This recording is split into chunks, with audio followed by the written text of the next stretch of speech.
Dalawang wanted person sa Dagupan City arestado sa magkahiwalay na operasyon. Detalye na balita mula kay Freddy Fajardo, Aris 38. Masantos siya kabasan ni Jikamin sa ating mga kababayan dyan sa Pangasinan, Freddy.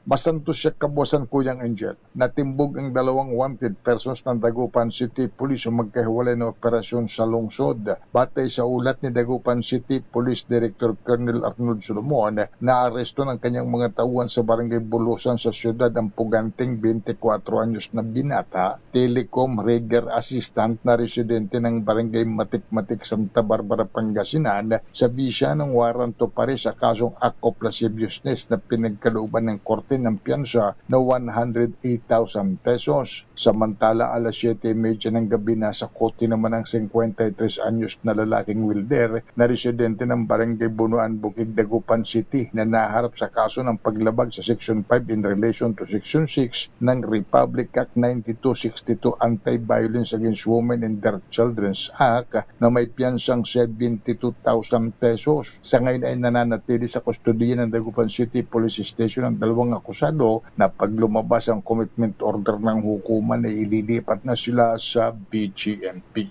Mula sa Action Radio Pangasinan, ito si Freddy Fajardo, Aris 38, tag-uulat para sa DCRH, una sa Pilipinas, una sa Pilipinas. Salamat, Freddy.